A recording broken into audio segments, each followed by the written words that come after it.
Skop ceramah saya pada pagi ini adalah saya akan memulakan dengan objektif ceramah saya, sedikit tentang sejarah, struktur organisasi Jabatan Tanda Ukur, kuasa berkaitan tanah di bawah Perlembagaan Persekutuan, fungsi utama Jabatan Tanda Ukur, pengenalan kepada sistem pentadbiran tanah negeri Sabah.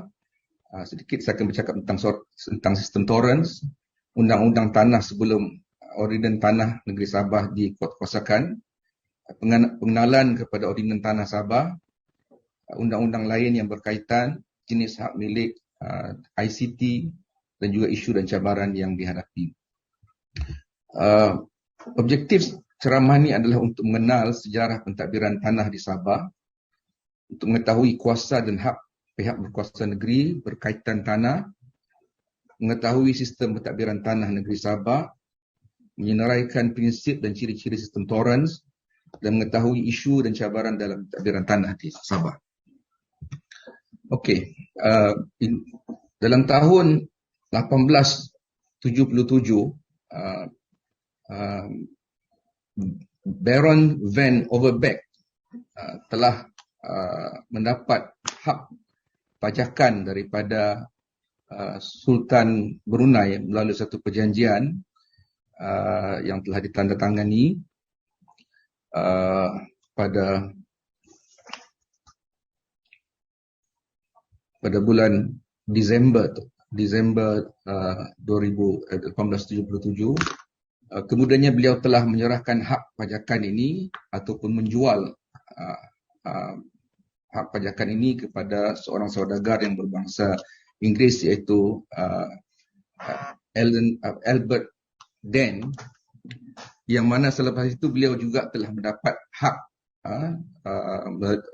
mendapatkan hak pada tahun berikutnya, hak pajakan daripada Sultan Sulu. Apabila beliau yang pertama daripada Sultan Brunei untuk pantai barat negeri Sabah, sementara daripada Sultan Sulu beliau telah mendapat wilayah pantai timur di negeri Sabah. Setelah itu beliau telah menubuhkan syarikat North Borneo Company, dan beliau telah berusaha untuk mendapatkan untuk menarik pelabur untuk menanam modal ataupun melabur dalam syarikat beliau. Walau bagaimanapun usaha beliau telah gagal, di mana tiada pelabur yang hendak melabur dalam syarikat beliau, dan untuk itu satu-satunya cara untuk beliau menarik pelabur adalah dengan mendapatkan penarafan status Royal Charter daripada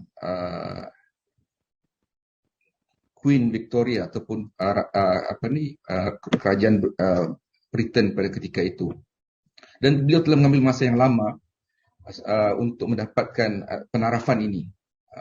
Kerana dengan penarafan ini beliau dapat jaminan daripada kerajaan Britain. Bukan saja itu, bahkan beliau mendapat perlindungan daripada kerajaan Britain apabila sekiranya ada ancaman daripada luar. Dan setelah mendapat penarafan ini, barulah beliau berjaya meraih modal berbayar sebanyak 2 juta pound. Penarafan ini diberikan pada 1 November 1881.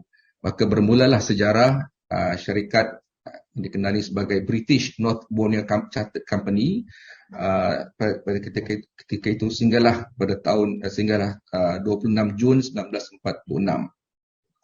Di mana ketika itu adalah tarikan yang utama untuk para pelabur ataupun para pengusaha datang ke negeri Sabah ketika itu adalah kerana untuk menanam tembakau dan juga dalam industri kayu balak, kerana harga pasaran yang begitu tinggi, harga tembakau di pasaran ketika itu. Selepas Perang Dunia yang Kedua, pihak syarikat telah mendapati kerosakan ke atas negeri Sabah adalah terlalu besar, beyond repair, dan mereka memerlukan kos yang terlalu besar untuk membangunkan semula negeri Sabah. Oleh itu mereka telah membuat keputusan untuk menyerahkan negeri ini kepada kerajaan Britain ketika itu. Jadi melalui perjanjian ditandatangani pada 26 Jun 1946.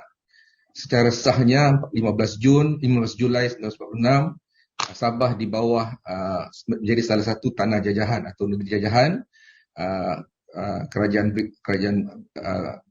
Britain sehinggalah 31 Ogos 1963 apabila Sabah mendapat kemerdekaan. Antara peristiwa penting semasa negeri Sabah di bawah jajahan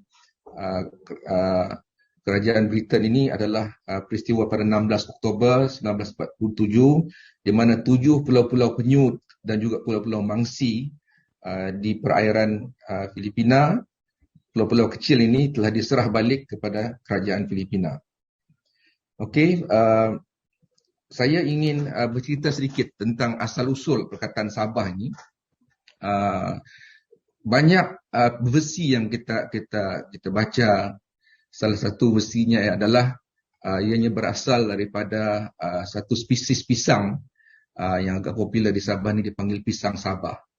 Tapi berdasarkan kajian yang dibuat oleh Alan Maxwell, perkataan Sabah ini adalah satu perkataan yang daripada bahasa Brunei.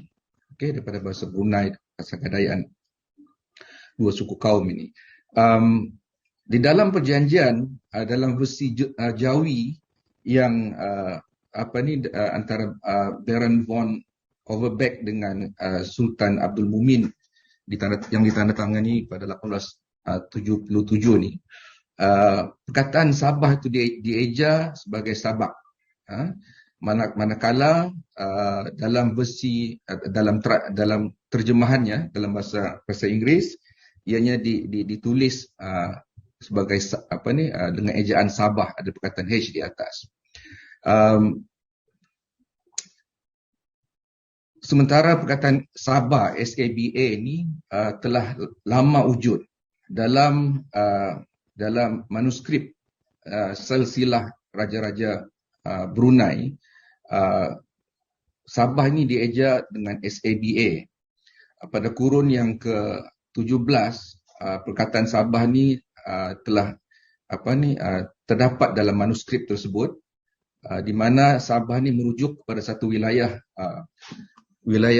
Brunei yang kedudukannya di seberang Brunei Bay ataupun Teluk Brunei, dan kedudukannya di timur laut daripada kedudukan negara Brunei.